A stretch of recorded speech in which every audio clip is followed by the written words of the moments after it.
নমস্কার বন্ধুরা, my loving কিচেনে আপনাদের সবাইকে স্বাগত। আমার আজকের রেসিপি দই ফুলুরি। খেতে খুবই সুস্বাদু, খুব অল্প সময়ের মধ্যে করে নেওয়া যায়, আর ঘরোয়া উপকরণ দিয়েই এটাকে তৈরি করে নেওয়া যায়।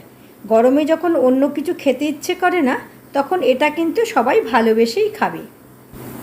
তো চলুন এবারে দেখে নিই আমি এই দই ফুলুরি রেসিপিটা কেমনভাবে তৈরি করেছি। আমি এখানে 2 কাপ পরিমাণ ডাল নিয়েছি। একটা নিয়েছি ভাঙা বিউলির ডাল, আর একটা নিয়েছি ছোলার ডাল। ভালো করে ধুয়ে সারা রাত ভিজিয়ে রেখে তারপরে ব্যবহার করছি। এগুলোকে মিক্সিং জারেতে দিয়ে একটা মিহি পেস্ট তৈরি করে নেব। আর এর সঙ্গে দেব 1 চা চামচ পরিমাণ আদা কাঁচা লঙ্কার পেস্ট, কুচিয়ে দিলেও হয়। আর এই যে সুন্দর মিহি পেস্টটা আমার তৈরি হয়ে গেছে, দেখুন একেবারে মিহি পেস্ট, কোনো রকম দানা নেই। এবারে একটা বোলের মধ্যে পেস্টটাকে নিয়ে নেব। এখানে একটা কথা বলে রাখি, ডালটা আমার একদম জল ঝরানো ছিল বলে বাটার সময় কিন্তু আমার প্রায় 1.25 কাপ পরিমাণ জলের দরকার পড়েছে। পেস্টটা সম্পূর্ণভাবে নিয়ে নেওয়া হয়ে গেছে। এবারে খুব ভালো করে আমি স্প্যাটুলার সাহায্যে ফেটিয়ে নিচ্ছি। হাত দিয়েও ফেটিয়ে নেওয়া যায়। 2 থেকে 3 মিনিট এভাবে ভালো করে ফেটিয়ে নিলেই কিন্তু আমাদের ব্যাটার তৈরি হয়ে যাবে।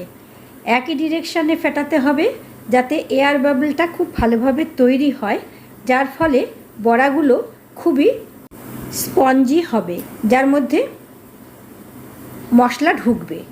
এবারে বাটিতে জল নিয়ে তার মধ্যে ড্রপ ফেলে দেখছি যে ব্যাটারটা ঠিকঠাক হয়েছে কিনা। এইভাবে যদি ব্যাটারটা ওপর দিকে উঠে যায় তাহলে বুঝতে হবে যে ফেটানোটা ঠিক হয়েছে, আর ফেটাবার দরকার নেই। দেখুন 2টো ড্রপই আমার কেমন সুন্দর ওপর দিকে উঠে এলো, জলে গুলে গেল না।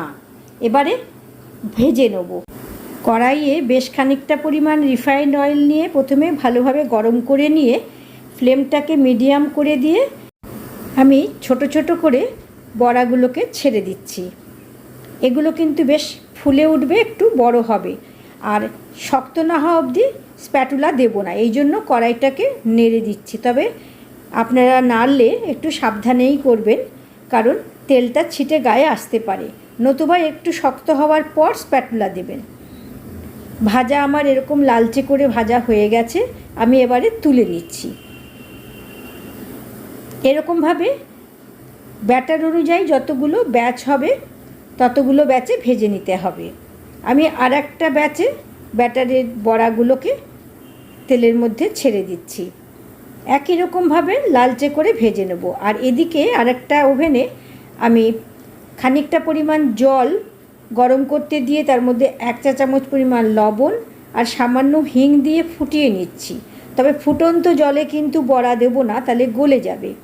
জলটা বেশ খানিকটা ঠান্ডা হবার পরে আমি বড়াগুলোকে এর মধ্যে ছেড়ে দেবো।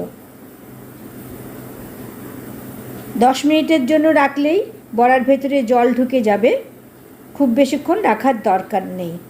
এদিকে নেক্সট ব্যাচের বড়াগুলোও আমার ভাজা হয়ে গেল। সব কটা বড়াই আমি জলের মধ্যে মিনিট 10 জন্য রেখেছি।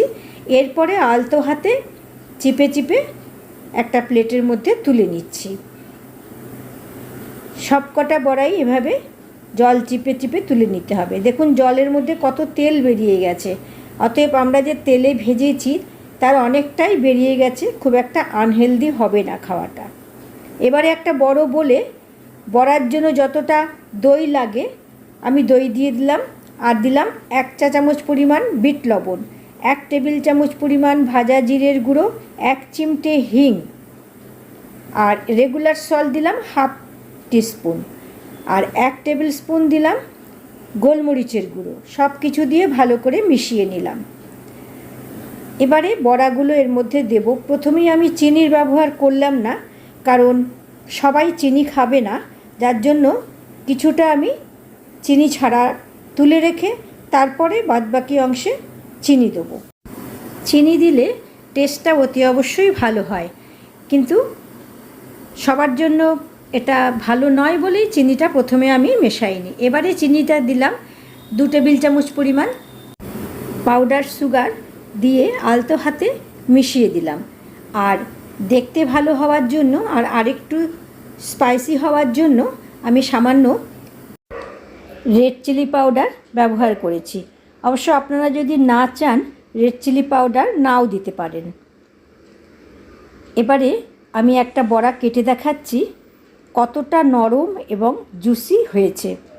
ভেতরটা যেমন জুসি তেমনই মশলা এবং দইয়ে পরিপূর্ণ। আর মুখে দিলে তো কথাই নেই, মাখনের মতো গলে যাবে। আবার এই দই ফুলুরির উপরে যদি ধনেপাতা হাতের কাছে থাকে বা খেতে ভালোবাসেন তাহলে কুচি করে কেটে উপরে ছড়িয়ে দিলে যেমন দেখতে ভালো লাগবে খেতেও ভালো লাগবে। আমি অবশ্য এখানে ধনেপাতার ব্যবহার করিনি, তবে আপনারা চাইলে দিতেই পারেন। আমার এই দই ফুলুরির রেসিপি আশা করি আপনাদের ভালোই লেগেছে। বাড়িতে একবার ট্রাই করে কমেন্ট করে অতি অবশ্যই জানাবেন কেমন হলো। আর ভিডিওটা ভালো লাগলে প্লিজ একটা লাইক দেবেন। আর চ্যানেলটি সাবস্ক্রাইব করা না থাকলে সাবস্ক্রাইব করে পরবর্তী ভিডিওর আপডেট পাওয়ার জন্য বেল আইকনটা প্রেস করে অল নোটিফিকেশানটাকে অন করে রাখবেন।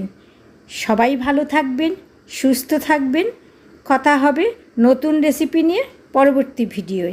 নমস্কার।